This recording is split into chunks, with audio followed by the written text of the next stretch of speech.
Bonjour mes amis, que Dieu, le Tout-Puissant, le Seigneur des cieux et de la terre, mon Dieu, au nom du Seigneur Jésus-Christ, bénisse tous ceux qui veulent faire partie, prendre possession de leur terre promise. Que Dieu vous bénisse tous, indépendamment si vous m'aimez, si vous me haïssez, si vous aimez, si vous n'aimez pas, si vous me critiquez ou ne me critiquez pas. Je ne veux pas le savoir. Je ne veux pas savoir quelle est votre réaction à mon sujet. Ce que je veux savoir, c'est que je vous bénis tous, car je ne suis pas idiot. Je ne suis pas idiot. Grâce à Dieu. Car dans ce que je donne, je vais également recevoir. Ça, c'est la loi de la vie.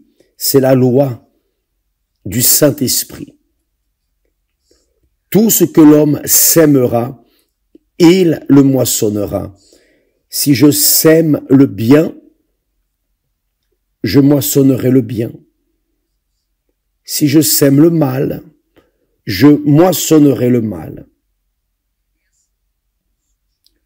Peu importe si le diable va faire ceci ou cela, ce qui compte est le suivant. C'est ce que je décide. J'ai appris, j'apprends dans les Saintes Écritures que je dois honorer mon père et ma mère, peu importe s'ils ont été bons ou mauvais envers moi, peu importe s'ils ne m'ont fait que du mal. Rien de cela ne compte. Ce qui compte, c'est moi. C'est ce que je leur donne. Je les ai honorés, mon père et ma mère. Et à cause de cela, Dieu m'honore. Et c'est ce que nous voulons pour vous, mes amis. Voyez, utilisez l'intelligence. Nous allons mettre la foi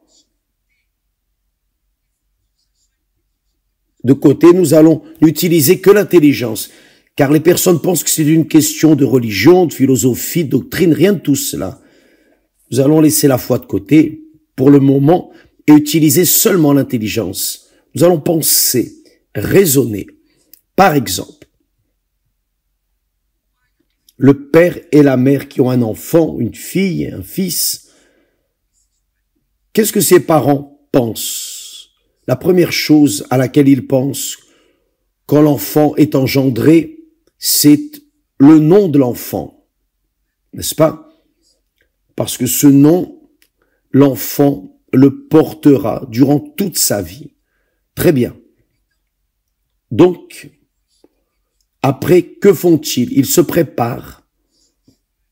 Si les parents ont les conditions, ils vont investir dans le futur de leur fille, de leur fils. Donc les parents, en accord avec leurs conditions économiques, vont mettre toute la force, c'est cela, toute la force pour donner le meilleur à leurs enfants.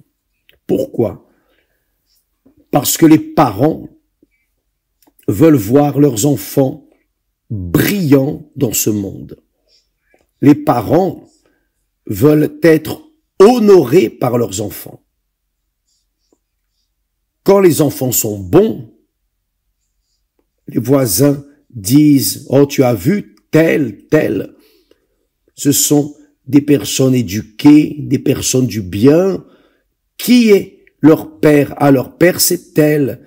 Leur mère est telle. Ah, ça c'est l'intelligence. Ça n'a rien à voir avec la religion. Et vous savez cela. Combien de personnes s'efforcent pour avoir leur nom honoré. N'est-ce pas vrai? Combien de personnes font de tout pour montrer à leurs parents, à leurs amis, leurs connaissances, leurs valeurs, leur succès. N'est-ce pas vrai? Très bien. Mais les parents, quand ils veulent un futur pour leurs enfants, cherchent à mener leurs enfants à investir du point de vue de la science, de l'éducation, la meilleure faculté, la meilleure université, le meilleur enseignement, le meilleur, pour que les enfants viennent à avoir un futur garanti à cause de leur scolarité, de leur formation intellectuelle. N'est-ce pas ainsi? Très bien. Qui est sage? Là vient la sagesse divine. Qui est sage? Investit dans ses enfants la crainte du Seigneur. Enseigne à leurs enfants la crainte de Dieu, qui est le commencement de la sagesse. C'est la crainte de l'Éternel. Et dans cette crainte, la première chose que l'on enseigne aux enfants petits, c'est d'honorer leur père et leur mère.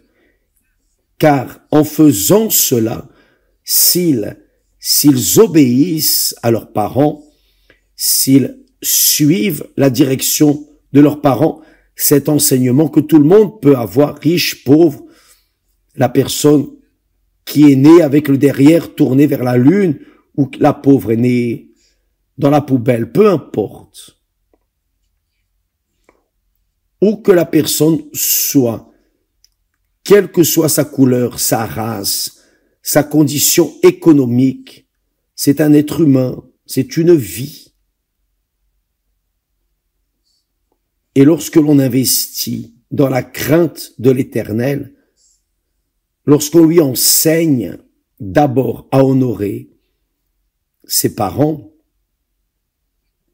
car lorsque vous enseignez aux enfants à demander la bénédiction, ce n'est pas vous qui la donnez, ce n'est pas le fils qui bénit le père, non, c'est le père qui bénit, les parents qui bénissent les enfants, car les parents ont l'autorité de bénir les enfants.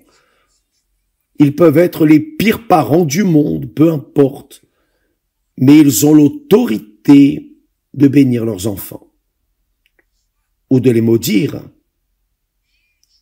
Même ainsi, les enfants qui connaissent la parole de Dieu, qui ont eu cette information, honore ton père et ta mère, indépendamment s'ils sont bons ou mauvais.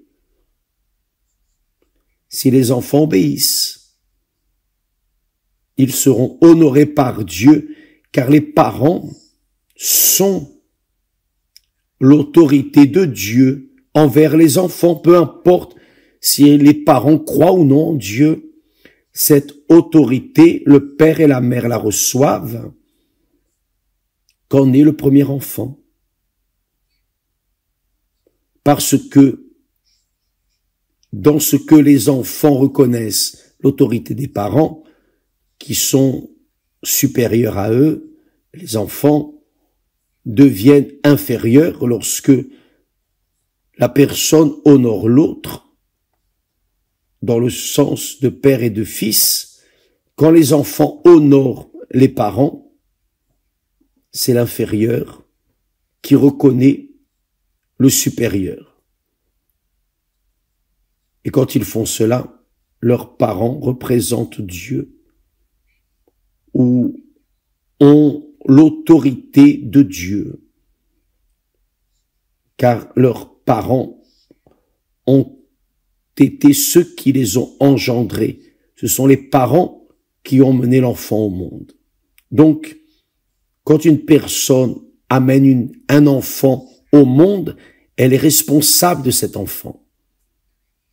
Elle est responsable de cet enfant pour toute sa vie. Elle est responsable pour l'âme de cet enfant.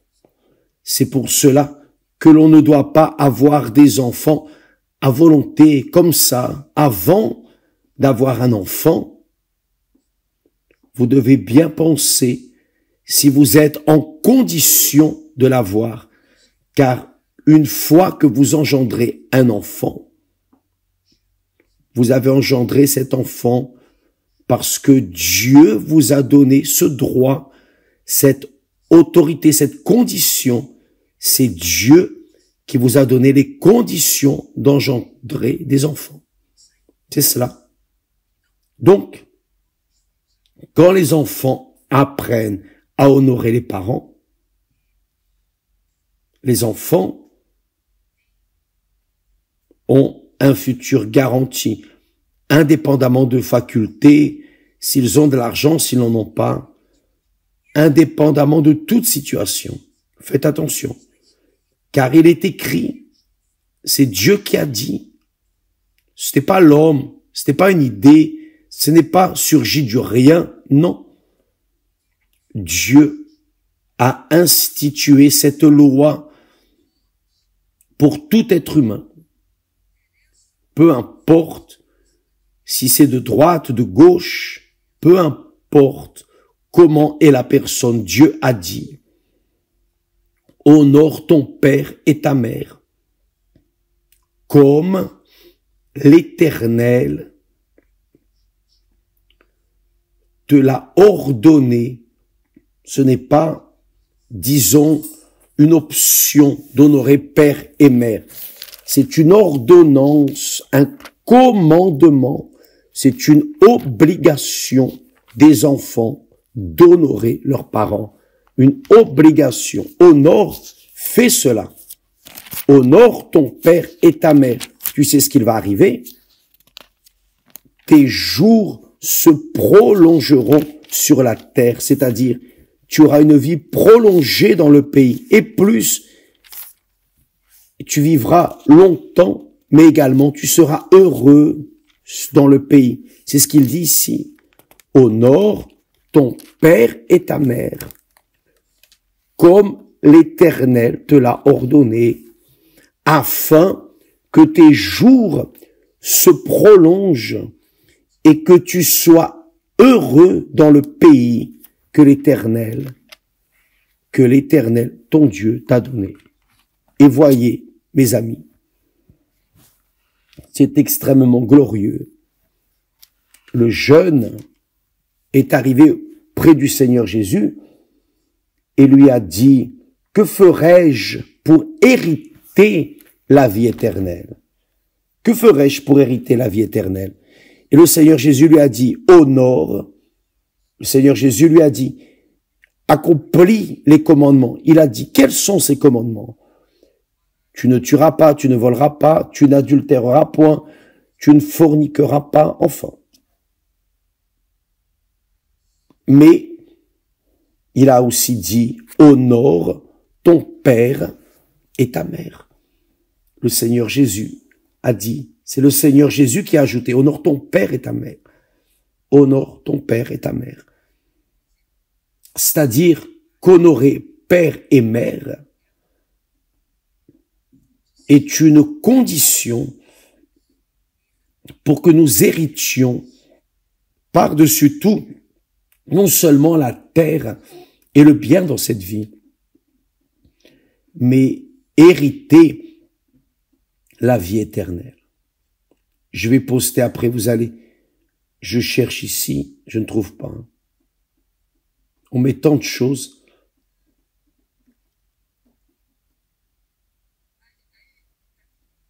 J'ai trouvé. Il a dit, le jeune riche a dit, le Seigneur Jésus a dit, honore ton père et ta mère, tu ne tueras point, tu ne commettras pas d'adultère, tu ne voleras pas, tu ne rendras pas de faux témoignages, honore ton père et ta mère, et tu aimeras ton prochain comme toi-même. Ce sont les conditions minimale pour entrer dans le royaume des cieux. C'est-à-dire, Dieu promet non seulement de donner une vie prolongée et d'être heureux ici sur terre à ceux qui honorent père et mère, mais aussi la vie éternelle. Maintenant, ce qui attire l'attention, ça attire l'attention. Il y a un exemple très glorieux, merveilleux, c'est-à-dire un mauvais exemple, mais qui est écrit, c'est ce qui est arrivé, et je vais vous en parler. Vous savez que Dieu est amour, n'est-ce pas? Dieu est amour, n'est-ce pas? N'est-ce pas cela? Tout le monde dit, ah, Dieu est amour. Oui, Dieu est amour. Ah, Dieu sait ce que je sens. C'est une conversation. Mais nous avons beaucoup de personnes comme ça. Vous savez, ces personnes qui se disent de Dieu, mais ne le sont pas. Qu'il y a beaucoup dans les églises de livrés parmi le blé. Alors, nous avons ici un cas très intéressant. Dieu est amour, mais Dieu a haï Ésaü. Dieu a haï Ésaü. Qui fut Ésaü? Qui fut Ésaü? Nous allons parler d'Ésaü. Voyez, Ésaü fut le premier-né d'Isaac. Ésaü et Jacob sont nés. D'abord est né Ésaü, ensuite est né Jacob. Les deux sont nés le même jour. Et évidemment, Ésaü a été élu comme premier-né d'Isaac. Qu'est-il arrivé? Qu'est-il arrivé? Quand Jacob a fait de tout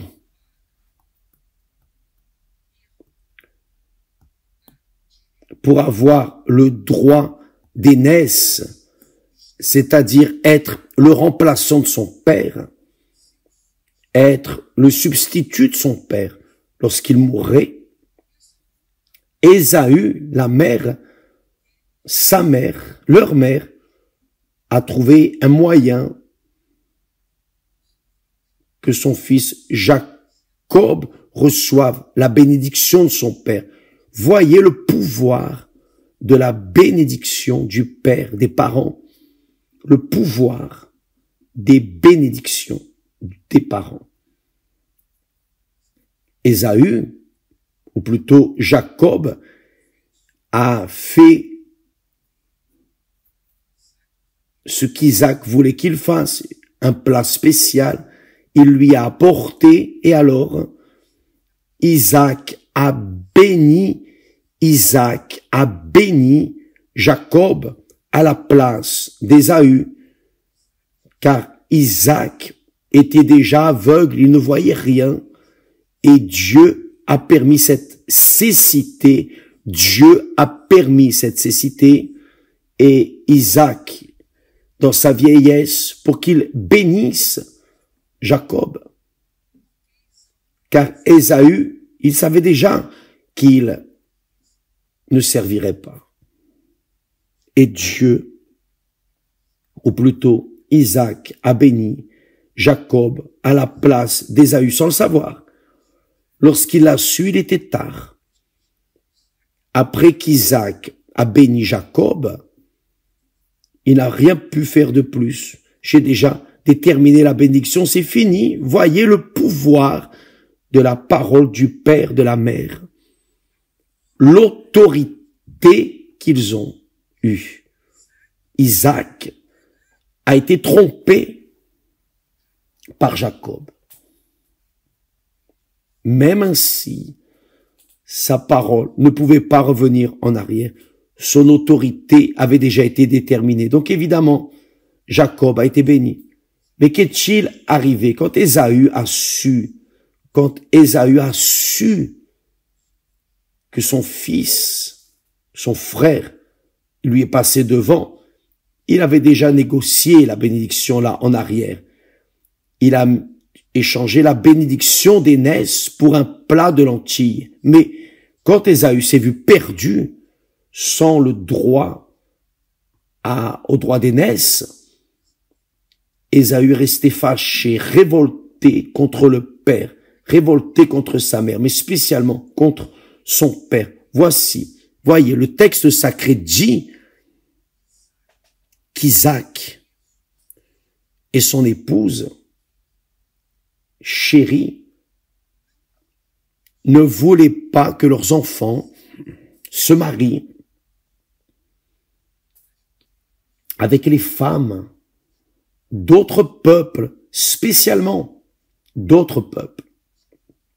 Ils devaient se marier avec des femmes, des jeunes, des personnes de la même famille d'origine abrahamique, d'Abraham et Sarah. Donc, Ésaü, le texte sacré dit qu'Ésaü comprit ainsi que les filles de Canaan, c'est-à-dire les filles des incrédules, déplaisaient à Isaac, son père.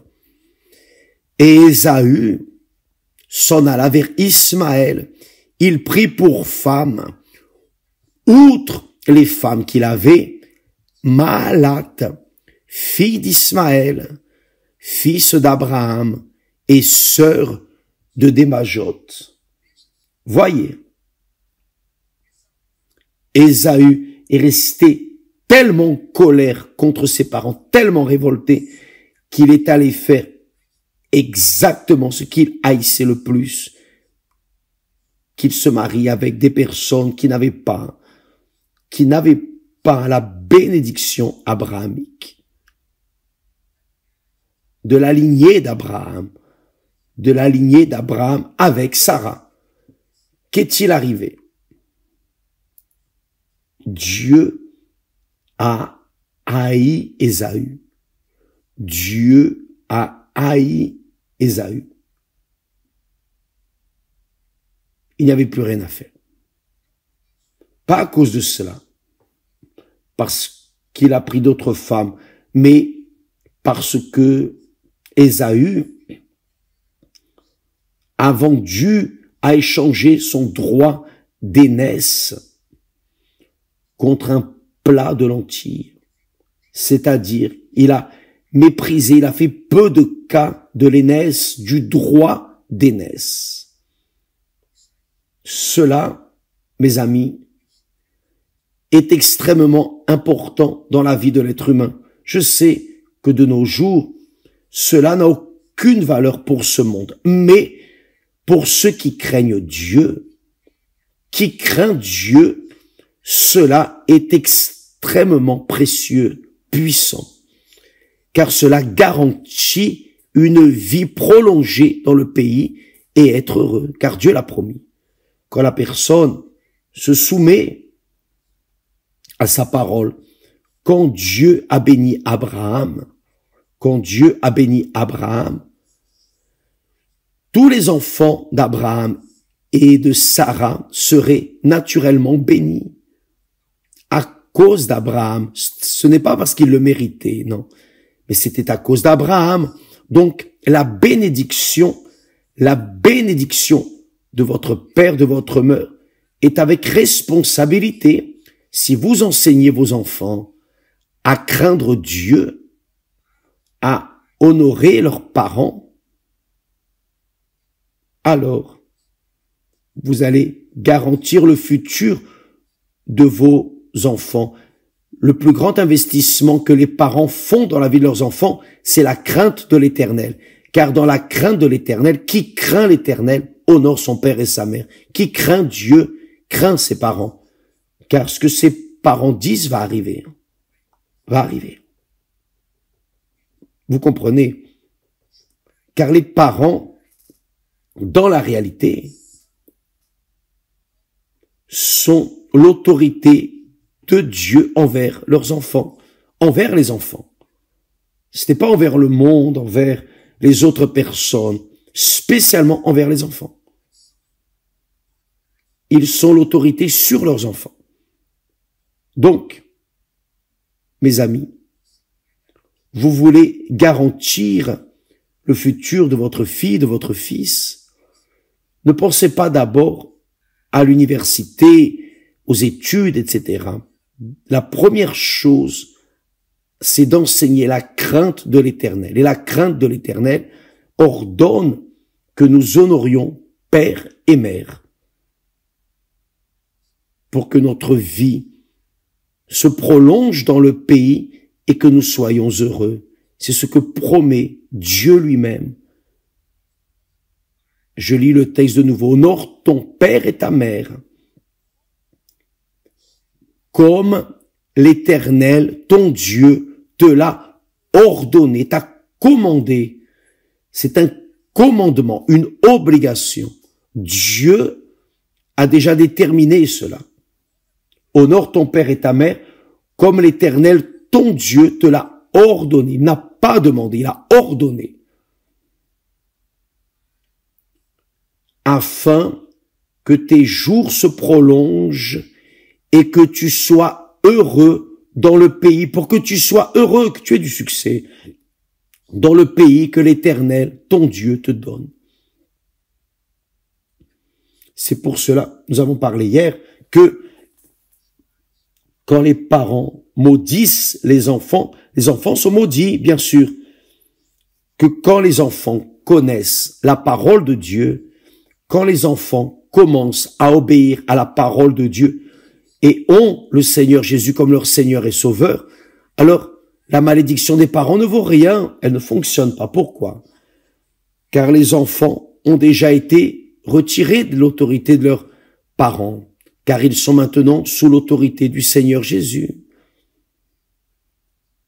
C'est pour cela qu'il est important de mener l'évangile à toute la créature, pour que tous ceux qui ont été maudits cessent d'être maudits et soient bénis, pour que leur jour se prolonge dans le pays et pour qu'ils soient heureux. Ça, c'est la garantie du futur. Excusez-moi ici.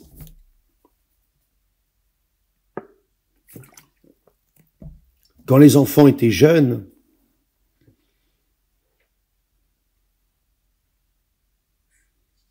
Christiane et Viviane avaient déjà 14, 15 ans. Je pensais déjà à leur futur. Elles vont servir Dieu. Je l'ai déterminé dans mon cœur. Non, elles vont servir Dieu. Je veux qu'elles servent Dieu, qu'elles honorent Dieu. Elles vont se marier avec des hommes de Dieu et engendrer des enfants pour Dieu, pas pour elles-mêmes. C'est ce que j'ai déterminé en moi, avec Dieu. Esther et moi avons combiné cela. Donc, elles auraient pu entrer, étudier, j'aurais pu investir dans leur éducation, dans la meilleure université, car nous habitions là, aux États-Unis, et là, il y a les meilleures universités. Mais je leur ai dit, non, vous allez étudier jusqu'à l'enseignement moyen. Pourquoi? Car vous allez servir Dieu, vous n'allez pas vous former, car une fois formé, vous allez finir par vous servir vous-même. Si vous vous formez comme médecin, avocate ou une personne de quelconque profession, vous allez cesser de servir Dieu pour vous servir vous-même. Je ne suis pas contre le fait que les personnes étudiées se forment en aucune façon, absolument pas. Je ne suis pas contre cela, au contraire, mais évidemment, à cause de ma foi, c'est une chose personnelle, intime, c'est arrivé en moi, j'ai voulu que mes filles, que mes enfants viennent servir mon Père, mon Seigneur, mon Dieu. Et c'est ce qui est arrivé. C'est arrivé exactement comme nous avions projeté. Nous avons investi leur futur dans le fait de servir Dieu. Il est évident qu'elles sont arrivées à un âge où ils devaient décider, où ils acceptaient cette bénédiction que nous avions déterminée ou non. Et grâce à Dieu, je peux dire grâce à Dieu, car Dieu a écouté ma prière. Donc, mes amis, si vous voulez que vos enfants aillent bien dans la vie, qu'ils aient leurs jours prolongés dans ce monde et avec le bien-être, pas seulement prolonger, vivre 100 ans et vivre de misère, de disgrâce, d'infélicité, non mais vivre bien, car Dieu garantit les deux. Il complète les deux, il ne fait rien à moitié. Si vous voulez, alors, enseignez à vos enfants déjà, maintenant, à craindre Dieu. D'abord, honorant leurs parents, car en honorant leurs parents, ils seront en train d'honorer Dieu. Quand Ésaü a fui et sorti, s'est détourné de l'autorité de ses parents, de l'honneur envers leurs parents, il a transgressé la parole, la volonté de Dieu. Il a irrité ses parents. Aussi bien Isaac que Rebecca. Ils ont été irrités à cause de l'attitude d'Ésaü. Il a pris les femmes précisément qui n'avaient rien à voir avec Dieu. Le Dieu vivant, le Dieu d'Abraham, le Dieu d'Isaac. Et il s'est marié, il s'est assemblé à elle. Et il a été maudit. Il a porté cette malédiction, tout comme Caïn, lorsqu'il a tué Abel. Il a porté la malédiction pour toute sa vie. Toute sa vie.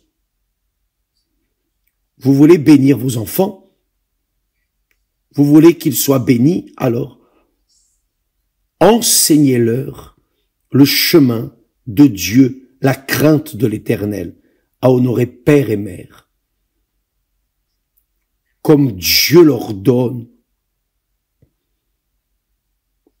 Et alors leurs jours vont être prolongés et ils iront bien jusqu'à ce que l'Éternel leur donne le pays. Grâce à Dieu. Grâce à Dieu. Peut-être que notre position ne plaît pas à beaucoup, mais nous ne sommes pas là pour plaire à A, B ou C. Nous sommes ici pour prêcher, enseigner la parole de Dieu. Qui a du bon sens, suit. Qui n'en a pas, tourne le dos. C'est cela. Avez-vous compris, mes amis? Dieu a haï Ésaü. Dieu est amour, mais il a haï Ésaü. Et vous savez que la bénédiction et la malédiction sont à la disposition des parents. Si les parents sont sages, sont de Dieu, les enfants seront bénis. Si les parents ne sont pas de Dieu, les enfants ne seront bénis que s'ils livrent leur vie au Seigneur Jésus, car seul le Seigneur Jésus peut nous délivrer de la malédiction, personne d'autre. Il a porté les malédictions. C'est écrit en Ésaïe 53. Le Seigneur Jésus a porté la malédiction. Donc l'enfant ou les enfants qui n'ont pas été bien éduqués dans la crainte de l'Éternel ont le privilège d'avoir le Seigneur Jésus comme leur sauveur pour les délivrer de la malédiction de leurs parents. Donc, personne n'a d'excuse pour ne pas avoir une vie prolongée et être béni ici dans le pays, car Dieu a ouvert une porte et personne ne la fermera. Que Dieu vous bénisse tous et à demain au nom du Seigneur Jésus. D'ailleurs, laissez-moi juste ajouter un peu. Vous qui êtes célibataire, vous qui cherchez une personne pour vous marier, pour former une famille, si vous avez du bon sens, n'entrez pas dans le piège de vous marier à une personne avec une autre personne qui n'a pas Dieu. Et vous allez savoir si cette personne craint ou non Dieu par la relation que cette personne a avec ses parents. Si c'est un fils ou une fille mal éduqué, rebelle, ne vous mariez pas car vous allez vous exploser. Vous allez mettre votre vie dans un piège. Cherchez quelqu'un qui craint Dieu. Et comment pouvons-nous savoir que la personne avec qui nous allons nous marier craint Dieu quand la relation de cette personne avec ses parents est une relation de crainte envers Dieu? Ce conseil, je vous le donne à qui le veut. Que Dieu vous bénisse et à demain au nom du Seigneur Jésus. Amen.